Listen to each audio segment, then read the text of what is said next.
Antropofonías. Conversaciones desde la diversidad. Un programa del Instituto Colombiano de Antropología e Historia, ICANN.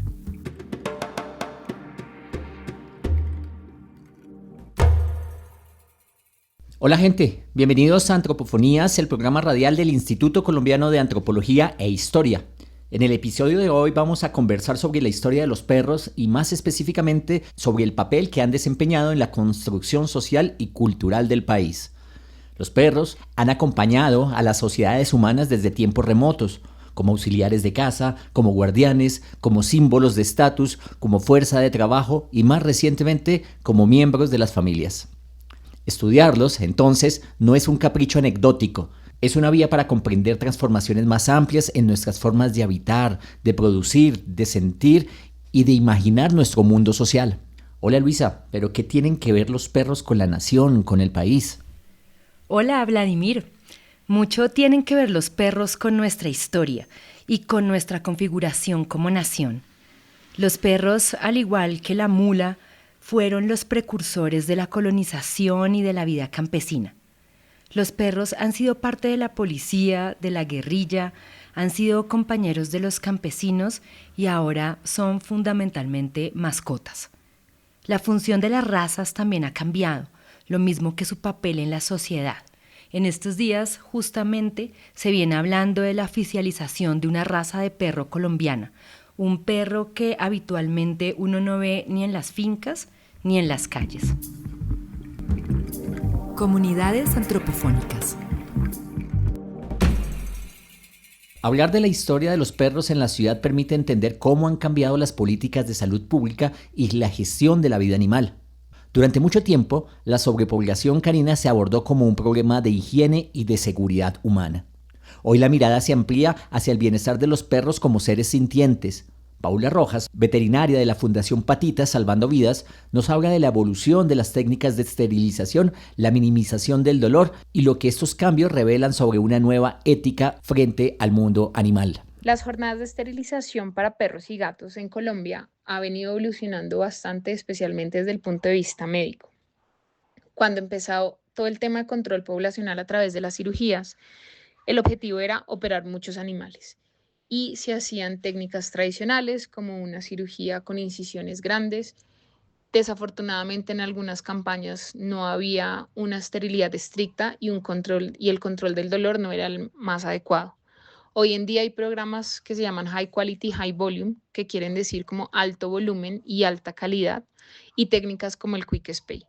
¿Qué buscan estas técnicas y estos programas? Es operar muchos animales, pero teniendo estándares de calidad supremamente altos.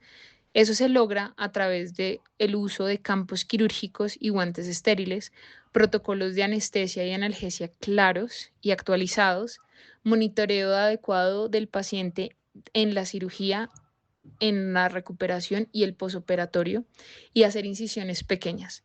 ¿Qué se busca con las incisiones pequeñas? Es reducir el dolor, riesgos de infección y la recuperación es mucho más rápida. La noción del abandono de los perros durante muchos años fue inexistente, o al menos no era considerada como un problema que interviniera en las políticas públicas. Los perros no se abandonaban, vivían al lado o a la sombra de las unidades sociales, podían ser parte de la vida familiar, pero eso era más bien la excepción. Alirio Sánchez, de la Fundación Mestizos Felices, en Suezca, Cundinamarca, nos cuenta cómo su finca terminó convertida en un albergue de caninos y nos recuerda la idea de aquellos niños expósitos que eran abandonados en las puertas de las iglesias. Hace 8 años llegamos desde Bogotá con 7 perritos que eran parte de nuestra familia. Nuestro sueño era compartir con ellos la tranquilidad de la finca, darles espacio, naturaleza y una vida más libre. Pero al poco tiempo de estar aquí, algo empezó a pasar. Un día encontramos una cajita con un perrito en la puerta, luego otro y otro más. Algunos los dejaban amarrados, otros los lanzaban por encima de la malla. Poco a poco, sin planearlo, nuestra finca se convirtió en refugio. Lo que comenzó con 7 llegó a ser 80 perros, 80 vidas que alguien abandonó, pero que nosotros decidimos no ignorar. La idea de perro como miembro de la familia parece hoy imponerse. Sin embargo, esa cercanía afectiva convive con su condición de mercancía y de bien de prestigio. El perro oscila entre sujeto de cuidado y objeto de consumo, compañero íntimo en el hogar, pero también inscrito en circuitos de compra, exhibición y diferenciación social. Este es el testimonio de Liliana Bernal, politóloga y voluntaria de la Fundación Patitas Salvando Vidas. Son animales que fueron comprados o regalados para Navidad, para cumpleaños, para el Día del Amor y la Amistad, y pues no son, por un lado son regalos no deseados, y pues la gente no es consciente de qué es tener un animal en la casa, que es que sea parte de la familia. Entonces son casos que terminan muchísimas veces en abandono o buscando sitio en los refugios de animales que pues están todos llenos y no pueden recibir a todos los animales que están siendo abandonados. Identidades en diálogo. Analizar la vida de los perros en clave histórica necesariamente nos lleva a conocer diferentes etapas de la sociedad, a diferenciar su presencia tanto en la vida urbana como en la vida rural. Implica analizar la incursión de la salud pública, del racialismo o del racismo hacia los perros y recientemente, podríamos decir, a las relaciones interespecie. Para hablar de estos temas y de otros varios, ¿quién nos acompaña hoy, Luisa? Hoy nos acompaña Claudia Leal. Claudia es geógrafa y es profesora del Departamento de Historia y Geografía de la Universidad de los Andes. Nos acompaña también Andrés Castaño, historiador de la Universidad de Antioquia y magíster en Historia de la Universidad de los Andes, y Valeria Borrero, historiadora de la Universidad de los Andes. Muchas gracias. Bueno, muchas gracias por acompañarnos y la primera pregunta que yo quisiera formularles tiene que ver con la relación de esos perros libres que ocurre en muchos lugares aún, que se relacionan con los seres humanos, pero de una manera, digamos, indirecta. Están a veces y a veces no están. Los vemos, por ejemplo, en los campos, en las plazas de mercado, en las calles, por supuesto. En fin, les pediría que comenzáramos hablando de los perros callejeros. Pues lo que pasa es que esa categoría de perros callejeros es como una categoría reciente. Pero si uno piensa en la historia de los perros en larga duración, las ciudades aquí son ciudades... Las ciudades en América Latina emergen como las ciudades prehispánicas, no aquí donde estamos, ¿no? En México, en lo que hoy es México, en lo que es Perú. Pero las ciudades se multiplican con el colonialismo. Llegan los españoles y las ciudades son los nodos que conectan al territorio colonizado con la madre patria. Y esos espacios van a ser ocupados por los colonizadores, por los indígenas y por los perros. Y esos perros que van a ser habitantes urbanos desde el principio del florecimiento de la vida urbana en América Latina son una mezcla de los perros prehispánicos y de los perros que trajeron los conquistadores. Y esos perros prehispánicos son producto de los perros que cruzaron el estrecho de Bering hace 15.000 años con los primeros pobladores que llegaron a América, porque los perros fueron domesticados en el viejo continente y no en América, y sabemos eso por estudios genéticos. Entonces aquí los perros no se habían generalizado y no eran los perros de ahora, los perros se los comían. Acá en esta zona en la que nosotros vivimos, a los perros los llamaban mayas, eran los perros que no ladraban y eran unos perros que se comían. Entonces tenemos crónicas de indias que cuentan esa historia. Entonces de esa mezcla de esos perros con los que traen los españoles, que traen perros de cacería, traen perros mastines, surgen los gosques, que son los perros cualquiera. No eran llamados callejeros en esa época, pero eran los perros ordinarios, los perros del común, y esos perros empiezan a ocupar todos los nichos que pueden, y entre los nichos uno muy importante es las ciudades. Hablando del surgimiento de las razas y la relación que tienen con el norte global, también hay algunas razas de perros en Latinoamérica. En Argentina hay uno, en Brasil hay otro, pero ¿por qué no hay una raza colombiana? Siendo que de alguna manera hay nacionalismos, digamos, perrunos que consideran que toda nación debe tener su propio perro, ¿no? ¿Qué pasó acá? Pues aquí claro que querían tener el perro nacional, y eso tiene que ver con la historia del nacionalismo. Entonces, digamos, los mexicanos tenían la suerte que tenían al perro pelón mexicano, que es el perro ese calvo que uno por ahí de vez en cuando ve unos en Bogotá. No es el chihuahua, es el Xoloitzcuintle. Pero estaba acabado. Entonces ellos crean la Sociedad Canófila Mexicana, y la Sociedad Canófila Mexicana dice, pues, ¿cuál es la razón de ser de la Sociedad Canófila Mexicana? Pues crear la raza nacional, ¿Y cuál es la raza nacional? Pues es que ellos tienen esa historia prehispánica súper poderosa que nosotros no tenemos. Y empiezan a buscar a sus perros dónde están. Y se hacen unos viajes y se consiguen unos perros. Y en cuestión de un año sacan el estándar de la raza. Y claro, le cambian el nombre. No lo van a llamar el perro pelón mexicano, que eso no tiene una presentación. Y entonces lo llaman el Xoloitzcuintle. Y pasa algo así en Argentina, en fin. Pero lo que pasa es que la creación de razas tiene una particularidad. Y es que tiene que ser certificada por una sociedad canina. No es que yo cree la raza y vengan y les cuento mi raza, es que alguien le tiene que poner el sello de autenticidad. Entonces Bogotá tiene, o Colombia tiene su club canino desde la mediados de la década de los 50. Entonces, pero por ahí se lamentaban, en el periódico salía que nosotros también tenemos que tener nuestra raza, que los venezolanos tienen, que los argentinos tienen, y nosotros nada. Y decían, pero ¿de dónde vamos a sacar una raza colombiana? Pues la única raza colombiana era el Gosque. Y salió un señor chistosísimo que se llamaba ¿cómo es que era? Germán García y García.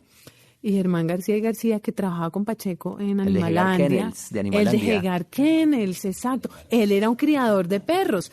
Lo que pasa es que los criadores de perros acá eran importadores de perros. Entonces importaban perros y tenían, sí, la raza que fuera que habían importado. Pero no, él decide que él va a recrear el perro original colombiano como si el perro original colombiano existiera, y se va por allá a la costa y se encuentra unos gosques de la costa y dice, esto es lo más parecido al perro original, pero los tiene que cruzar con los originales, y yo no sé qué cronistas lee y dice el perro original es el perro ibiseño, no sé qué, y el perro canán de África, pero no se consigue el perro canán de África, estamos en Colombia, entonces se consigue a un perro parecido que es que, Dios mío, yo necesito tener todas estas cosas escritas porque a mí me olvidan los nombres, pero se consigue un perro israelí que es lo más parecido y los cruzan y entonces él crea el perro colombiano, pero en vez de llamarlo el dogo colombiano, lo llama el perro Hegar, ¿no? Germán García. Entonces, además le puso el nombre de él. Sí, muy modesto. Pero él era un enamorado, sí, él era un engomado total que estaba haciendo realidad esa historia, pero con una contradicción tremenda. Y es que el perro nacional colombiano era el Gosque elevado, pero es que al elevar el Gosque deja de ser Gosque. Y la Sociedad Canina Colombiana nunca le certificó el perro y el perro desapareció. Pero perdón, hemos seguido. La Nacional estaba con el cuento del sabueso fino colombiano y, o sea, ese ideal no desaparece y el perro sabueso fino colombiano existe. Yo no sé si es un sabueso, es un perro cazador y ese entonces no es hijo del Gosque, ese sí es hijo de los cazadores europeos, como los pointers de oreja larga, como los coques que tienen oreja larga, solo que no son peludos. Bueno, en fin. Andrés, hablemos de la relación de los perros con la ciudad, con la planeación urbana, con la definición de los espacios públicos, en este caso la calle. ¿Desde cuándo has visto tú que la ciudad empieza a tener en cuenta a los perros en términos de su planeación? Nosotros encontramos que desde finales del siglo XIX hay un interés, pero más que un interés, una preocupación por ordenar la ciudad.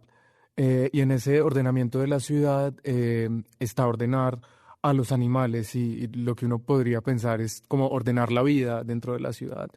Y entonces todos estos animales que no eran solo perros, pues vacas, caballos, gallinas, perros que andaban pues y transitaban por muchas partes de la ciudad, empiezan a ser un objeto de preocupación pues por muchas razones, higiénicas, sanitarias, pero también porque estas autoridades tenían en mente que una ciudad con animales sueltos y andando por la ciudad pues no era moderna y no era civilizada.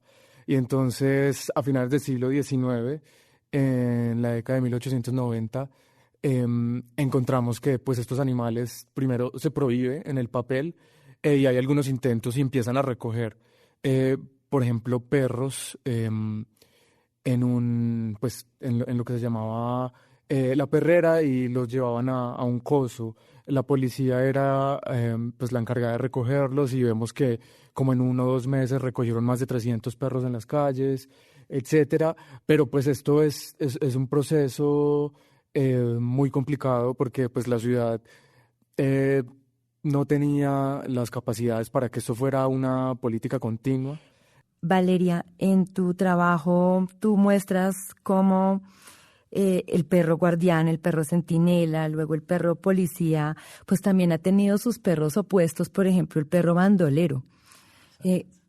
Sí, ¿nos podrías contar un poco más de esta historia de estos perros guardianes, pero en bandos opuestos de la ley? Bueno, ahí hay una diferenciación porque el perro bandolero, con referencia al bandolerismo, el fenómeno histórico de la Colombia, los 50, 60, pues es el perro policía, es el perro que hace parte de la institución y que empieza a narrar esa historia del perro institucional.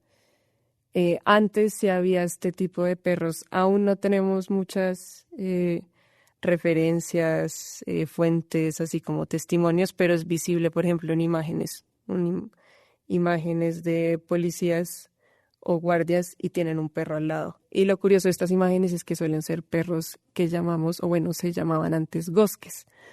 No son perros como el pastor alemán, el perro moderno, el perro así dividido por partes, por raza, entrenados, sino que son perros que parecen ser más de compañía, pero una compañía que también suponemos que sirve una función de alerta. Ustedes han escrito sobre los problemas de salubridad para la ciudad que representaban los perros, quienes en muchas épocas pues eran sinónimo de suciedad y hasta de la ocurrencia de hechos abominables, como por ejemplo se les acusaba incluso de comer bebés en los cementerios. El tema de la rabia, por supuesto, que es un problema real y una epidemia que causó muchas muertes. Pero de repente los perros comienzan a convertirse en sinónimo de la seguridad e incluso del orden. ¿Qué relación hay entre la introducción o la creación del perro policía y la modernización de la sociedad, o por lo menos de las fuerzas policiales? Ok, chévere la pregunta. Tiene que ver con el origen del centro de adiestramiento, el primer centro de adiestramiento canino de la policía.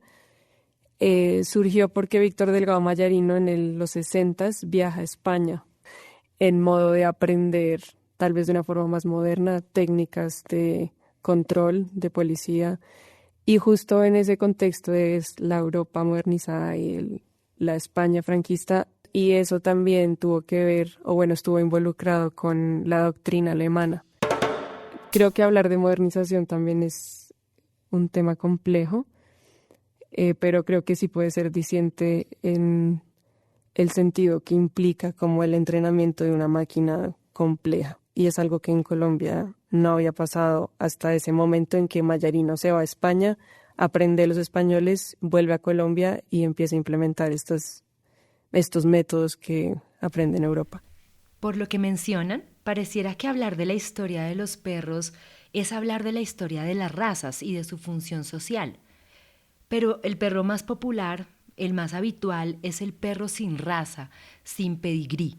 ¿Cómo podemos entender nosotros la historia de los perros teniendo en cuenta que el perro criollo no parece aparentemente cumplir con roles tan específicos? Pues yo respondería más bien al contrario, y es que precisamente nosotros hemos estudiado la historia de los perros ordinarios, no como de estos perros diferenciados, sino estos perros emblemáticos ordinarios, pues que eran objeto de persecución, pero pues que también se buscaron su espacio en la ciudad. Entonces nosotros investigamos y le seguimos el rastro a estos perros que no tenían raza, que no respondían a una estandarización o a una categorización en cuanto a color, en cuanto a forma. Y yo creo que eso es precisamente lo que nosotros hemos querido, o uno de nuestros grandes objetivos de seguir en la pista es precisamente los perros ordinarios, no saliéndonos de un poco de esa lógica de estos perros más llamativos. Valeria, tú inicias uno de tus textos hablando de este perro emblemático para todos los colombianos actualmente, que es el perro Wilson. ¿Qué puede contarnos de Wilson sobre Colombia para convertirse en este héroe nacional que representa para ti? Ese es como el Lassie colombiano, ¿no? Pero no es triste, ¿no? El héroe colombiano tenía que ser en la selva, se lo traga la manigua, ¿no? Totalmente, es como la vorágine hecha perro. Exactamente, es como la vorágine hecha perro, sí. Y él es un héroe, un total héroe, ¿no? Es terrible la historia. Creo que también dentro de la institución de la policía y el ejército, a través de los años también ha aumentado el el discurso del valor que tienen estos animales a la par que lo tienen con los soldados. Y era claro porque en los operativos, pues cuando estaban buscando a Wilson, decían que ningún soldado se queda atrás y que eso incluye al perro. Entonces creo que eso no pasaba tanto en los 60s cuando surgió este tema de empezar a usar perros en la policía e entrenarlos oficialmente, pero hoy en día sí es muy claro también por toda la transformación que hemos estado hablando, que de las mascotas, que lo que ha pasado en no sé, los últimos 40 años, que sí hace que el perro gane este estatus del soldado. Entonces sí lo percibimos como una pérdida humana. Y Wilson es parte de algo de un quiebre que hay en la década de los 60, y es que en la década de los 60 empiezan a generalizarse los perros mascota en Colombia y muy particularmente en las ciudades y en Bogotá, porque Andrés, que es paisano, llega de Medellín en años recientes y dice, pero aquí en Bogotá hay muchos perros. Entonces, perros de raza o perros, digamos, tipos de perros, hubo aquí desde que llegaron los conquistadores y trajeron sabuesos y trajeron perros especializados, que eran perros que físicamente se podían reconocer. Pero luego hay un cambio en la historia de los perros muy grande en el siglo XIX, primero en Inglaterra, en Europa, luego en el resto de Europa y en Nueva York y en Estados Unidos, pero es un fenómeno que sucede sobre todo en el norte global de creación de razas. Antes había tipos de perros, entonces había galgos, pero luego empieza a haber 5 tipos de galgo distintos, empieza a haber un club que dice el galgo tiene que medir máximo tanto, ser de color ceniza, si tiene 3 manchitas ese ya no es galgo. Entonces viene un proceso de multiplicación, o sea, ¿cuántas razas pueden pensar ustedes que hay? Fíjense que cada cierto tiempo llega una nueva raza, una nueva moda. Ese proceso empieza en el siglo XIX en Inglaterra y es muy distinto a los tipos de perros que había antes. Entonces, de ahí surgen un montonón de razas, las crean allá. Y aquí los ricos importan 1, 2, 3, y como son tan poquitos, pues da lo mismo que los perros que han traído los conquistadores. Eran unos perros raros, distintos, pero la mayoría de los perros eran los goskers, eran los perros del común, eran los perros que andaban por ahí libres. Estos eran muy elegantes para andar libres, entonces de pronto estaban en una hacienda o en la casa de la gente elegante en Bogotá. Pero en la década de los 60 hay un quiebre, o sea, esos perros empiezan a llegar acá, diga usted 100 años antes, pero en la década de los 60 del siglo XX, desde los 50 realmente, empiezan a ser no unos poquitos, sino muchos. Y nosotros sabemos eso, por ejemplo, porque de esa época es la Clínica Dover. La Clínica Dover es una clínica veterinaria para perros y gatos y se crea en el 54, si no estoy mal, y existe hasta hoy porque ya había una masa crítica de mascotas, muchas de ellas de raza, para que la clínica se mantuviera. Y un hijito de esa historia de los perros de raza son los perros policía, porque los perros policías no eran el perro gosque de la calle que lo cogieron los policías y lo entrenaron, era un perro que ya tenía esa historia, que era el perro pastor alemán. Claudia, hablando de los perros y justamente la estratificación social, ¿cómo ha venido cambiando esta asociación de ciertas razas a ciertos grupos sociales?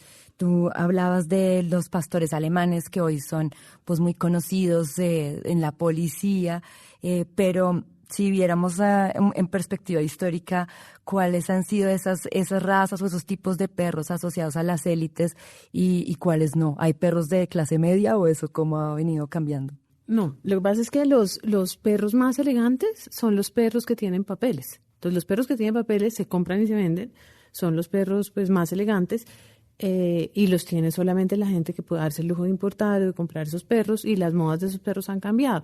Pero cuando empieza esta moda de perros en la década de los 60, el perro por excelencia es el perro pastor alemán. De hecho, el logo de la Clínica Dover es un pastor alemán, es también el perro de los policías, es un perro que tiene una historia asociada a Alemania, ¿no? Muy grande, y los perros van cambiando. Entonces, por ejemplo, la década de los 80, por contar algo que tiene que ver con mi propia historia, es la de los poodles y los schnauzer. Después yo me acuerdo porque tenía amigos con poodle y schnauzer, y esos perros, claro, que seguramente entraron muy elegantes, ¿no? Con papeles y todo, pues luego esos perros empiezan también a venderse, a comprarse, a regalarse sin papeles. O sea, la gente puede tener claramente un poodle, pero eso no quiere decir que el poodle, la gran mayoría de los perros no tienen papeles, pero tienen raza. Y uno sabe, ese es un cocker, ese es un no sé qué, pero la gran mayoría de esos perros que andan por ahí no tienen raza. Y esa es parte como van llegando esos perros a las clases medias. y de ahí pasan a la calle. Y digo que es parte de mi historia porque mi perra anterior, se llama Rosita, Rosita era un schnoodle. Rosita era claro, schnoodle es el nombre elegante como aparece en internet, pero schnoodle es la mezcla de schnauzer y poodle. Y no es ninguna mezcla elegante que hayan querido hacer como el bulldog francés o algo así. Son los perros de la calle copulando por su cuenta y produciendo un tipo de perro callejero que yo ando por ahí, vivo enamorada de los perros porque pues veo a Rosita. Es como un tipo de perro callejero, pero es producto de unos perros elegantes que llegaron. Entonces pasa una cosa muy interesante como en esa separación entre mascotas de raza elegantes, digamos, perros gosques callejeros. Y es que los perros gosques también son mascotas. Lo que pasa es que depende de donde uno viva. Entonces, digamos, yo vivía en la Macarena y en la Macarena la mayoría de los perros mascotas salían a pasear con gente.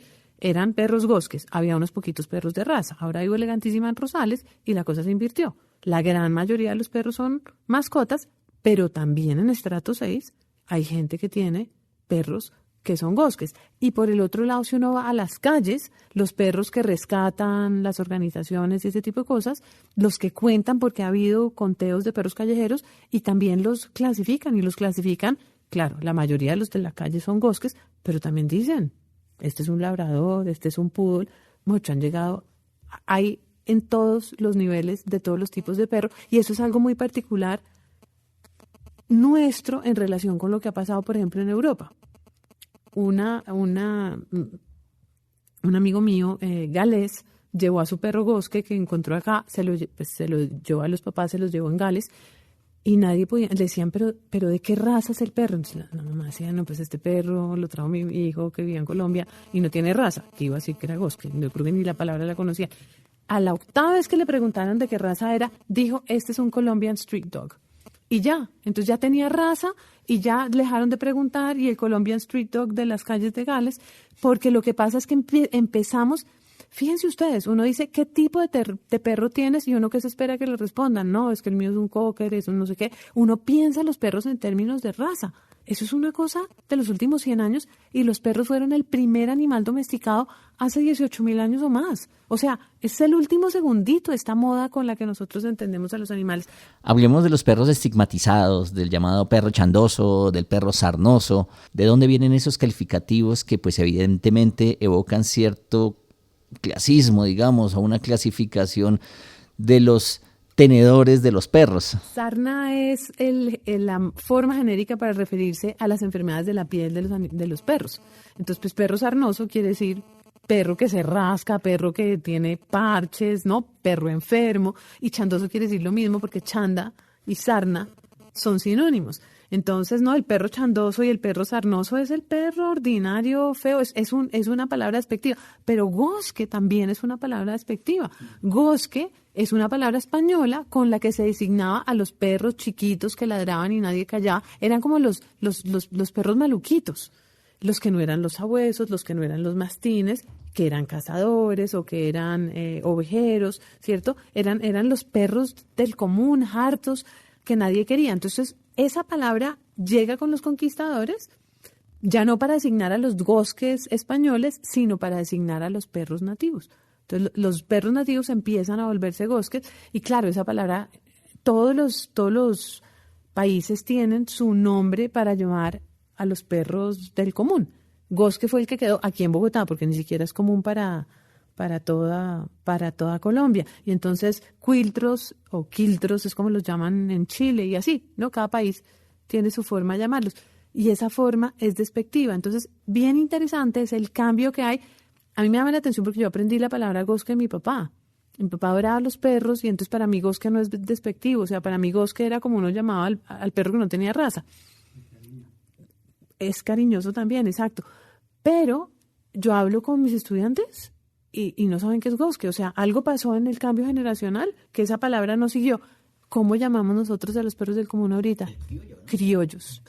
¿Y qué quiere decir criollo? Es una manera positiva de llamar al perro del común, porque criollo quiere decir, pero es más que políticamente correcto, es como, es lo nuestro. Criollo quiere decir, es de aquí.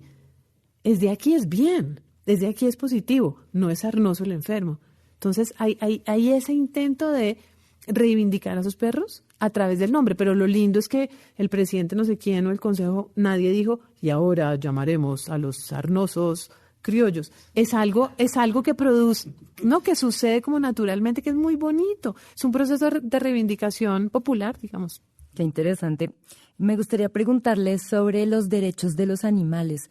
¿Desde qué momento consideramos que los perros empiezan a ser sujetos de derechos, Andrés? Estudiando la historia de los perros callejeros, llegamos a la historia de la defensa de los derechos de los animales, pues precisamente porque cuando los perros entran a las casas y cuando se convierten en mascotas, pues como lo había dicho Claudia, pues las mascotas no existen siempre, las mascotas es algo del siglo XX. Cuando se convierten en mascotas, esa convivencia entre los seres humanos y los animales tan de cerca, pues que siempre había estado claramente, pero ahora en un espacio mucho más pequeño, en un espacio donde el humano tiene mucho más control sobre el control y cercanía sobre el animal, donde la relación ahora es más vertical, porque ya es de cuidado y antes no era antes era más de convivencia y el perro va y viene y come por allá, y no, ya cuando viven en una casa, el humano lo alimenta, lo cuida, lo lleva al veterinario. Cuando estos perros entran a las casas y se convierten en mascotas desde la década de 1950, pues en Bogotá, eso permite que haya unas nuevas sensibilidades hacia los animales. Pues entre muchos otros factores, ¿cierto? Pero este es importante. Hay unas nuevas sensibilidades hacia los animales y precisamente esto se conecta con la historia de los perros callejeros porque la alcaldía perseguía a los perros, los llevaba a la perrera y en la mayoría de los casos pues eran sacrificados porque el asunto pues de la adopción no existía. Eso también es nuevo, de hecho, muy nuevo, el asunto de la adopción. Y entonces por allá en la década de los 60 empieza personas que se agrupaban para defender los animales, pues al principio caballos, pero también perros, y es un movimiento que va tomando fuerza desde los 60 más que todo, y ya en los 80 y 90 en Bogotá se consolida, y bueno, eso lo podemos ver incluso en la legislación que empieza desde la década de 1970, la protección de animales, pero no necesariamente de los perros. Los perros van entrando más hacia los 90 y van entrando por un trabajo que no necesariamente era articulado, pero que esas sensibilidades individuales en algún momento pues, de la historia se van encontrando y van confluyendo y van conformando un movimiento animalista pues, que en Bogotá se consolidan en los 2000. Pero los perros también han sido referentes de atributos sociales, se han convertido en el símil de alguna característica física, social, incluso peyorativa. Ese man es un perro, en fin. Cuando yo estuve en el servicio militar había un compañero al que le decían perro de taller. Más de malas que perro de indio, ¿no? Pues lo que pasa es que los perros han sido muy cercanos desde siempre. O sea, el hecho que se hayan convertido en mascotas hace relativamente poco no quiere decir que la relación no haya sido cercana. No, decía, la ciudad ha sido una ciudad habitada por perros y la gente ha tenido relaciones muy variadas con los perros, desde envenenarlos, pegarles patadas, pero también cuidarlos, darles comida, no hacerse amigo de ellos. Entonces había una relación variada y cercana, muy cercana con los perros desde siempre, pero eso que pasa no pasa solamente con los perros, o sea, muchos otros animales, no terco como una mula, ¿no? Ese tipo de cosas existen. Entonces nos hablan tanto del perro como de nosotros. Entonces, por ejemplo, vida de perros. Entonces, vida de perros, obviamente uno no se está refiriendo al perro, uno se está refiriendo a alguien que está viviendo muy mal, porque la mayoría de los perros tenían unas vidas muy difíciles. Y eran perros en misa.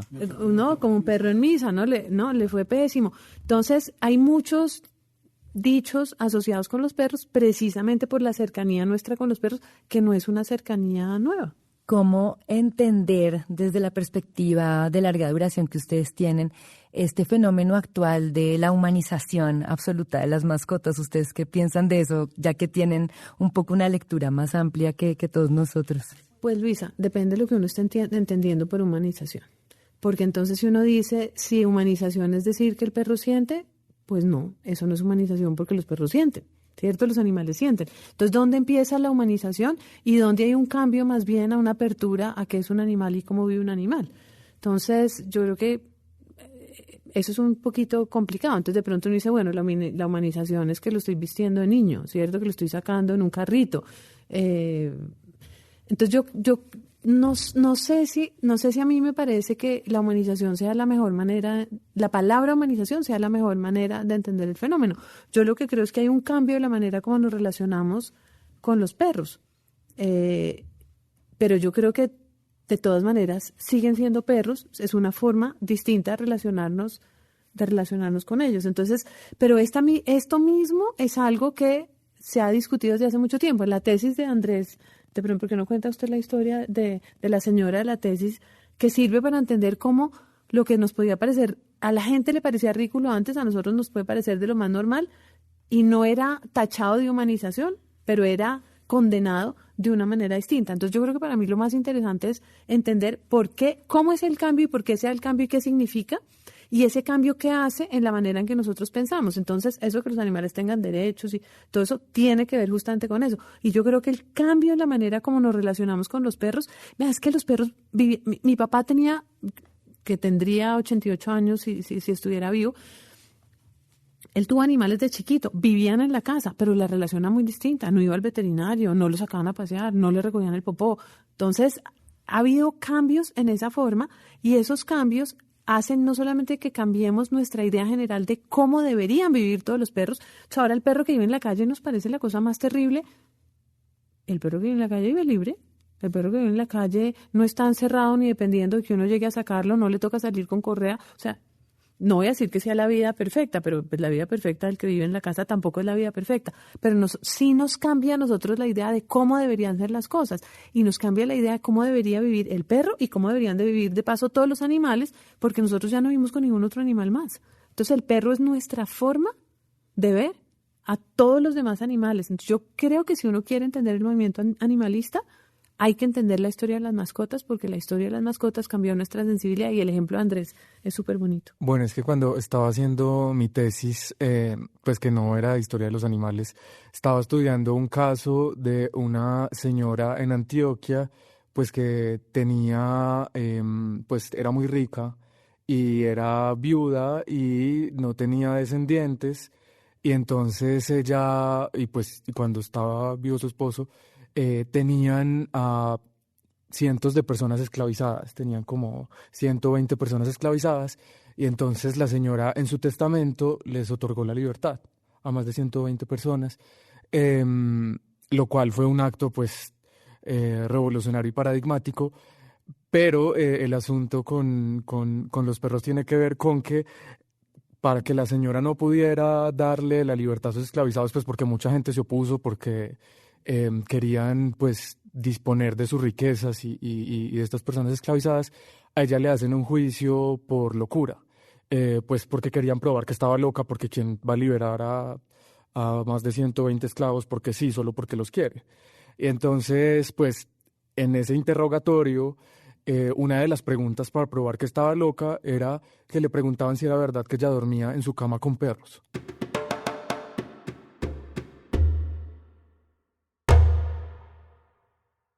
Y entonces que como ella dormía en su cama con los perros, estaba loca. Era una de las razones. Entonces, pues eso lo comentamos con Claudia, y uno hoy en día lo puede decir, pero ¿cómo así? Y ahí estamos hablando de esa transformación de las relaciones entre pues, los humanos y los animales. Muchas gracias, Claudia, Andrés, Valeria, por haber venido a compartir esta historia de los perros con nosotros en Antropofonías. Hemos aprendido muchísimo, hemos visto cómo la historia de los perros nos habla de nosotros mismos, de la historia de la ciudad, de la historia del trabajo, de las transformaciones en el Estado, pero sobre todo de los cambios en esta relación tan cercana que ha sido constitutiva de los seres humanos con esta especie. Esperamos seguir escuchando de esta investigación más adelante, y bueno, muchas gracias. Gracias y felicitaciones. No, muchas gracias a ustedes por invitarnos a este espacio a conversar. Luisa y Vladimir, mil gracias por la invitación. Nos vamos a quedar ahí charlando. No, y yo...